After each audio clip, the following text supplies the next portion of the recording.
I'm Ryan Betson. I'm Max Cooper. And this is our review of The Last of Us Part 1. So to kick things right off the bat, a big thank you to PlayStation Australia for providing us the review code of this latest release from the Naughty Dog. But look, we're not going to sit here and tell you all the ins and outs of The Last of Us. This game has been out for like a quarter of a century. Most people have played it already. So look, it was released on PS3, got remastered onto PS4. It's now been completely remade for PS5. But for those that haven't, The Last of Us is a story of a gentleman named Joel, and your entire idea of transporting Ellie from A to B, and then hilarity ensues. That's pretty much covers it, Max. Yeah, right. Yeah, that pretty much covers it. There's some tears and some laughter along the way. Oh, many tears. Sometimes the laughter causes the tears, and sometimes the tears just bring on more tears, and just bring yeah. so many more sadnesses in you. So as you mentioned, as you mentioned, as most of the talk around this game is, it is mechanically just upgraded. It looks prettier. They've updated the engine so it's more in line of that of The Last of Us Part 2, which we saw, was it last year or the year before? 2020, jeez. Everything's kind of blurred together in this whole weird mixed up world at the moment. And so they wanted to bring it in line, and as they've been saying, as a lot of the marketing's been saying, this is the definitive way to experience this game if you have not played it before. And I really can't argue with that point. No, I agree with that absolutely wholeheartedly. Like it makes complete sense though. The idea is if you just keep reiterating on the same thing, at some point it would become the best and ultimate way to experience something. Unlike Star Wars, which gets digitally enhanced and just wrecks it. But like at least with The Last of Us, the Naughty Dog have done a really, really good job here about bringing you what is the ultimate Last of Us experience. Because as we touched upon earlier, this originally released on the PS3.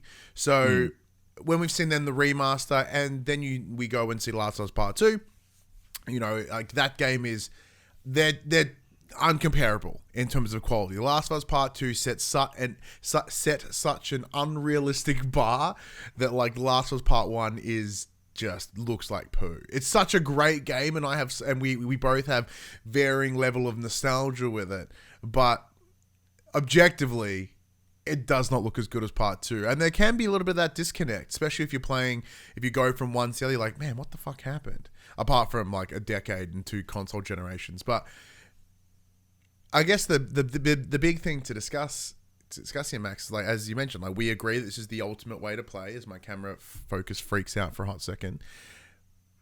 Why do you agree with that sentiment? So I'll preface this with something that I mentioned to you when we first started playing it. And I'm like, I think the first words out of my mouth was, this looks absolutely stunning, but this is how I remember it looking originally. Yeah. Which isn't true at all. Like it obviously looks like way better than what it did on the PS3. But that's in my mind. This is how it originally looked. There's been, I think, some developer blogs where they've been like, this is how we wanted to create it the first time around, but due to hardware limitations on the PlayStation 3, obviously that was just never an option for us.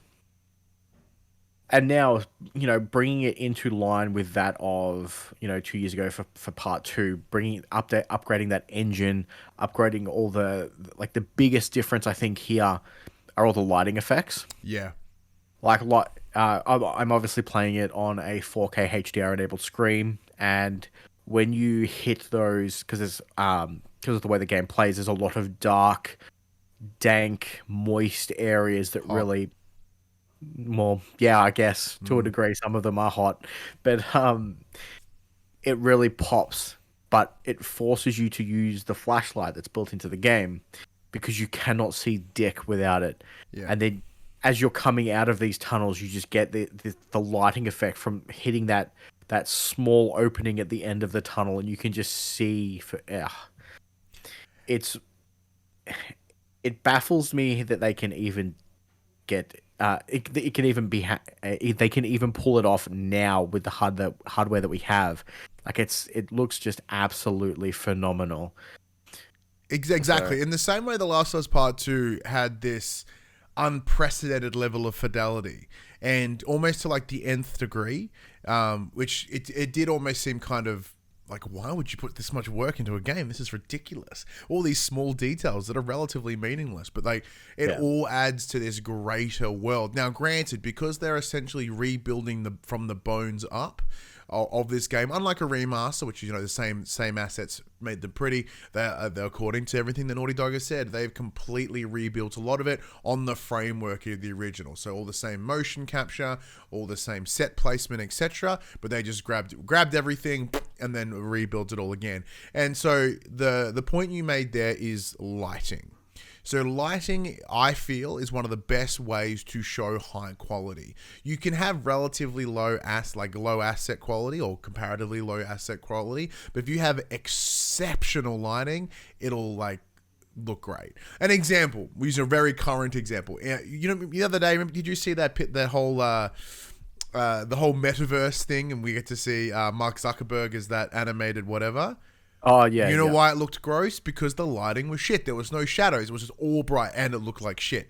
But even some minor lighting, like shadows or etc., just would have made that pop, made it look so flat.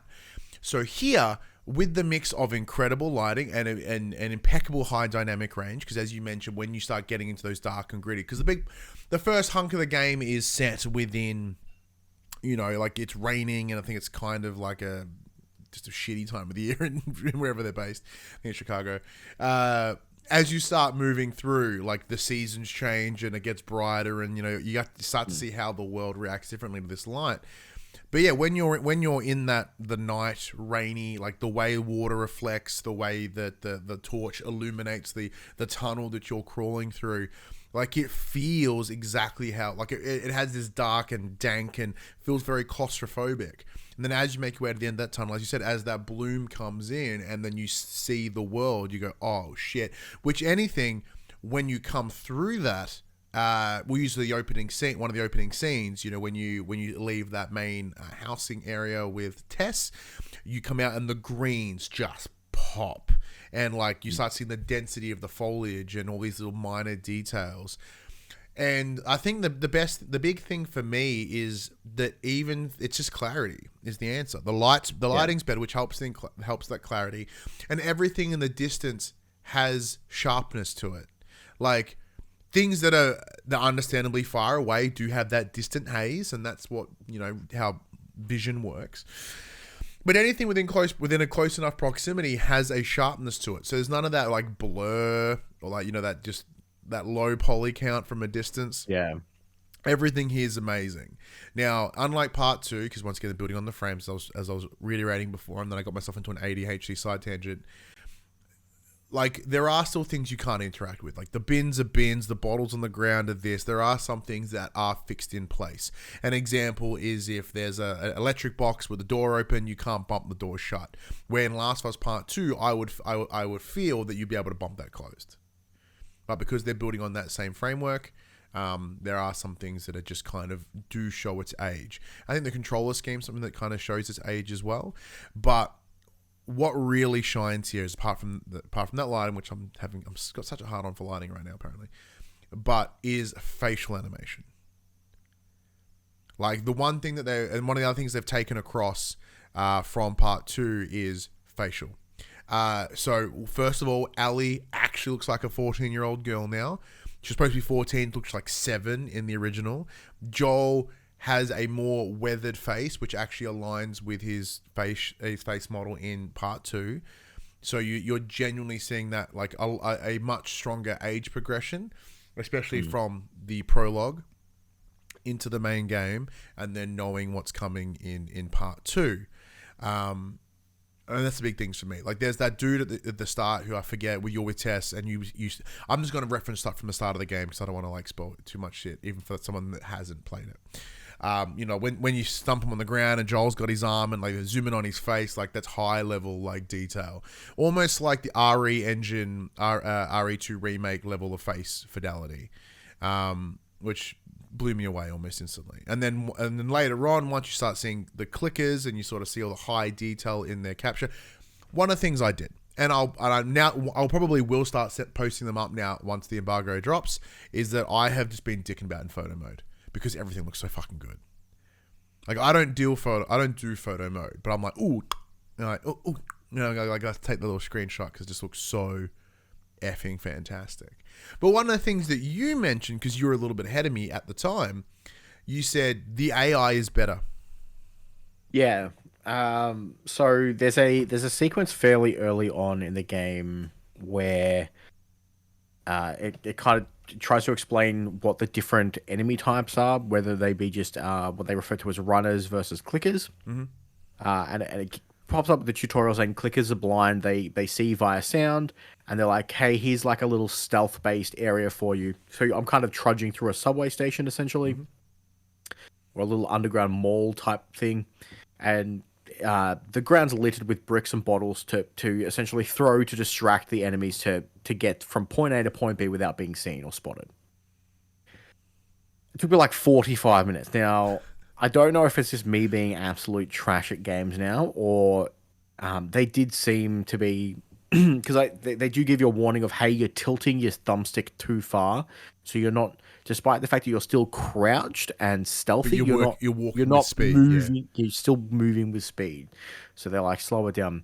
And I found that they're still on like a patrol pattern. Mm-hmm. I think is the best term to like the best way to describe it. But they change it up just enough to throw you out of sync every once in a while. So I find that a lot of the enemies, instead of just running straight at you once they've seen you, you know, they will try and do that flank maneuver or whatnot. There's still parts of the game where you could be shooting someone in the face, you quickly duck down and run, and they'll be like, oh, I've lost sight of him. I don't know where he is. And then they'll just go into like caution mode and they'll be ready for anything. Because that was one of the things they did discuss in all sort of the pre-game, the pre-release footage, is the idea of they have ramped up the AI of the enemies, in that like their cones of vision were actually more like, rather than just being blanket sort of, you know, cones, like they're actually affected by the area, the things you can hide behind. Your AI companions will actually respond better, and one of the first things I noticed actually was that, say, Ali and Tess and so, you know, they're kind of like would slink out of the way a little bit, rather than just kind of hiding there as the walker just walks right past, or the clicker just walks right past. To be fair, I've noticed that if you have AI companions when you're doing essentially escort portions of the game, they do not set off enemies' vision in stealth areas. But if it's a combat area where they will actively shoot at enemies, they'll pop them off. But during stealth sections, I've had Ali just run straight in front of someone. Look, so it's not entirely fixed, right? It's better. There's just like, oh, there's no one there. That's fine. Which is good, because there's nothing worse than getting pinged by... I'd be so mad. Like a bad AI choice. So, I mean, in that sense, it's good. Another thing we should touch on that was really big in Last of Us Part 2 that they've brought across here is the accessibility options. Yeah. Because obviously, Last of Us Part 2... I believe won awards for their accessibility options. They had so many. They've brought them all across here. Now with the addition of the DualSense controller, you can have haptic feedback for voice dialogue. So this is one of the things that's really fantastic. So is that rather than with the level of dynamics that the DualSense controller can have, although it doesn't. If the individual is hearing impaired, they're not going to be able to hear the audio, but they can feel the emphasis of what's being delivered. So if someone gets up and yelly, or like a clicker comes charging at you, you can feel those vibrations within the DualSense. Now, we haven't touched upon the DualSense features outside of the accessibility, but you sort of feel that intensity, and it's a really cool concept. And I having not... Very luckily, I don't need a lot of the accessibility settings, so I've not messed about in there too much. But one of the things I really do like is that dictation of what's happening within the scene. Once again, which is really handy for those that are visually impaired, or, you know, they may not be able to see the minor details of what's going on. They might need a little bit of help of interpretation. So I'm saying you may not be able to play it if you are completely like you are blind, but if you've got some, you know, impairment, you can make it work. Or if you're playing alongside someone who wants to experience it, just it might not even be for the person playing it might be the person sitting next to you. So one of the things, back in the day, I used to do a lot of work for Vision Australia, and one of the things they would do is they would, you know, say if you went to a play or a movie, you'd have someone that would come with you, and they essentially would have, or if it's like a play, you'd they'd provide you a little headset, and there's someone sitting at the front of the stage who would literally dictate to you what everyone's doing on the stage, which is fantastic, and it can make an experience just slightly more engaging for those that have those different hurdles. So shout out to Naughty Dog for going above and beyond. I still think that I would still argue that they are setting the standard for what is accessibility options within a game. But so in terms of, we'll expand from that DualSense for a minute. So it's good implementation here. You feel the rain, you feel the crunch, you feel the water that they wade in. It all kind of comes through the controller. Like, as you're wrapping bandages, you feel that sort of the tension as Joel kind of pulls it to tighten it around his arm. So you feel it tense and then slack, and tense and then slack. You can feel the intensity of a shiv. I don't know. I'm still in love with the DualSense, man. Like, anytime there's a game that implements it well, I'm in. Yeah. So I've pulled up the in-game options for the DualSense controller itself. So obviously, it has the adaptive triggers, which works for simple tasks like gun shooting, bow shots. As you mentioned, the healing of the in-game. And then you've got your essentially what they refer to as vibration settings. So you can have each individual option has its own slider. So you can lower it for player actions, how heavy they are with melee combat, enemy attacks, the ambient weather, and then obviously it has, like we mentioned before, the speech to vibration accessibility option. So you can have the intensity set to that. So if you don't want to feel certain things, you can turn them down so you can emphasize others of greater importance to you, which I find very good, very interesting the way that they've implemented that. Now, one of the other things that they've implemented really quite well is the Tempest audio engine. The thing that Mark Cerny got a real nips hard for at that original PlayStation showcase. It's essentially the way it uses 3D audio. So I was playing with my Arctis 7Ps, which is the PlayStation 5 purpose-built SteelSeries headset, and it's great. In that, you can really feel that space around you, whether it be you hear that clicking sort of off back here somewhere, and you're like, what the fuck is this? Or as your AI companions are walking around you and talking to you, you can hear them at that moment where they're standing. It's really cool. It's excellent use of 3D spatial audio, which they, Naughty Dog had sort of set the standard for back with Uncharted 4, and then that was replicated in the remaster, and then it's also coming across here as well. Now, one of the things that this game does have that kind of sets it apart is obviously it doesn't have factions, but they have the Left Behind DLC is still in it. I haven't got to that yet, but I imagine it's just as good looking.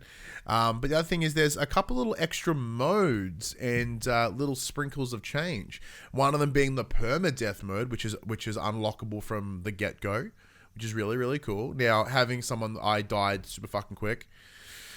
Once I got first, it did take me long before I got dead. I was dead, is what I'm saying. So the permadeath mode, not good for me. Did you jump in the permadeath?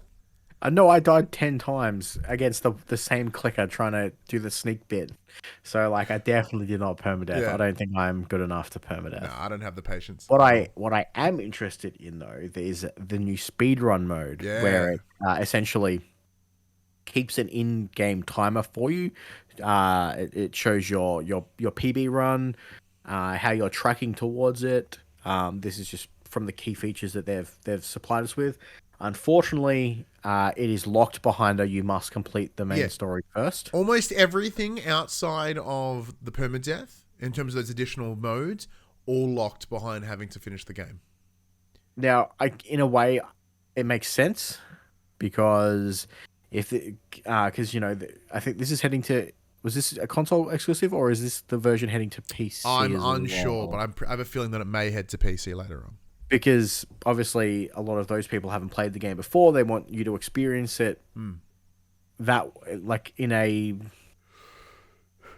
they want you to experience it the original way first before you add all the gameplay modifiers to it, which makes sense. Yeah, totally. So unfortunately, I can't really speak to that because I haven't unlocked it yet. Yeah. But once I do, I'm gonna see how quickly I can do this game because I did Last of Us Part 2 in a single sitting. Nice. Yeah, you did. Like, so we got the review code for that one too, I and you blame you. went fucking so hard. Because you were like, I want to record about it tomorrow. I'm like, okay, I will get it finished. I'm like, have you finished it? No. I'm like, God damn it. Yeah, no, but that game was way longer than we originally anticipated. Oh, it was so much longer than I originally anticipated. But yeah, so look, there's not much more we can say about this. Max, what are your final thoughts about Last of Us Part 1? Well, like I said, I think their marketing behind this is the definitive way to play this game is 100% true.